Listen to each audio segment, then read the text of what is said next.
그들에게 이르시되 기록된 바 내 집은 기도하는 집이라 하였거늘 너희는 강도의 소굴을 만들었도다 하시니라.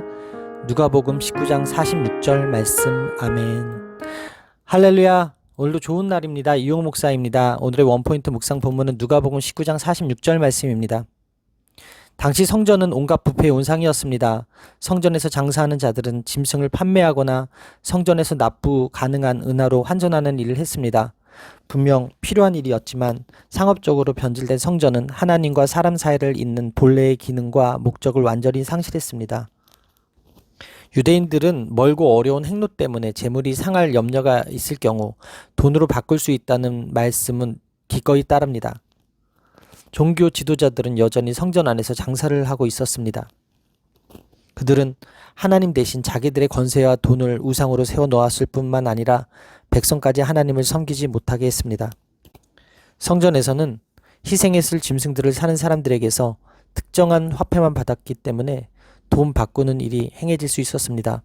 종교 지도자들은 희생했을 짐승들을 사고 파는 제도를 통해 사람들의 돈이 한 푼도 남지 않게 했습니다. 또한 그들은 사람들을 형식주의에 빠지게 했습니다. 예루살렘으로 여행하는 순례자는 성전에 가서 짐승을 사고 이제까지는 아무 상관도 없었던 짐승을 희생제물로 드릴 수 있었습니다. 그들은 하나님 성전이 만민의 기도하는 집이 되어야 한다는 말씀을 멸시하고 이방의 뜰을 더럽혔습니다.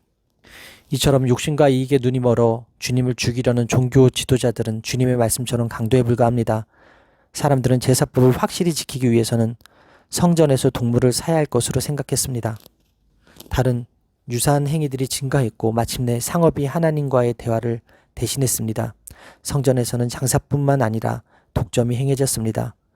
독점이 흔히 그렇듯이 가격이 터무니없이 치솟았습니다. 이 예수님은 그런 독점을, 즉 돈을 착취하는 장사를 강도질이라고 말씀하셨습니다. 성전은 만민이 기도하는 집입니다. 그런데 종교 지도자들이 강도의 소굴을 만들었습니다. 용서와 화해의 장소인 성전이 속임수와 착취의 장소가 되었습니다. 예수님은 성전을 만민이 기도하는 장소로 되돌리려 하셨습니다. 따라서 오늘의 원포인트 메시지는 만민이 기도하는 집입니다. 오늘의 삶의 적용 포인트는 성전이신 예수님 앞에 기도함으로 거룩하고 진실하게 살겠습니다 입니다. 제의에 참여하는 자들의 편의를 위해 경제 원리가 동원되며 성전은 본질을 잃어버렸습니다. 우리 영혼의 성전 역시 경제 논리에 의해 좌우되어서는 안 됩니다. 어떻게 하면 교회가 되며 온전한 예배를 드릴 수 있을까요? 오직 예수님을 붙잡아야 합니다. 오직 예수님을 통해서만 하나님께 나아가 구원에 이르며 예배할 수 있기 때문입니다. 교회는 성전이 아닙니다. 교회의 모퉁이 돌이신 예수 그리스도가 성전이었습니다. 예수님을 믿음으로써 교회가 의미 있고 종교행위가 의미 있다는 사실을 명심해야 합니다. 예수님을 통해서만 하나님 앞에 설 수 있습니다. 예수님을 믿지 않는다면, 그분이 교회의 모퉁이 돌이 되시지 않는다면 교회는 멸망당합니다. 여러분, 오늘 예수님이 성전에서 장사하는 자들을 다 내쫓았듯이 우리도 교회 안에서 예수님 아닌 것은 다 내쫓아야 합니다. 세상을 향하고 세상을 닮아가는 모든 것을 내쫓고 깨끗이 해야 합니다. 오직 교회를 예수님으로만 채워야 합니다. 이것이 신실한 자들이 주를 본받아 해야 할 일입니다. 그 십자가 보혈로 죄 사함을 받고 깨끗해질 때에만 하나님께 나아갈 수 있고 그 복을 누리게 될 것입니다. 기도하겠습니다.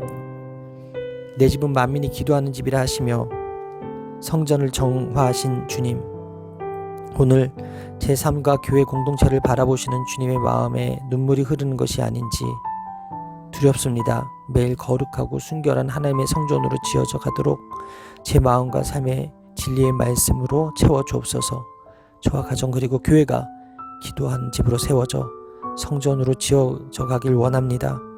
주님의 기쁨 되게 하여 주옵소서. 이 모든 말씀 살아계신 예수 그리스도의 이름으로 기도합니다. 아멘. 할렐루야. 오늘도 최고의 복을 받았습니다.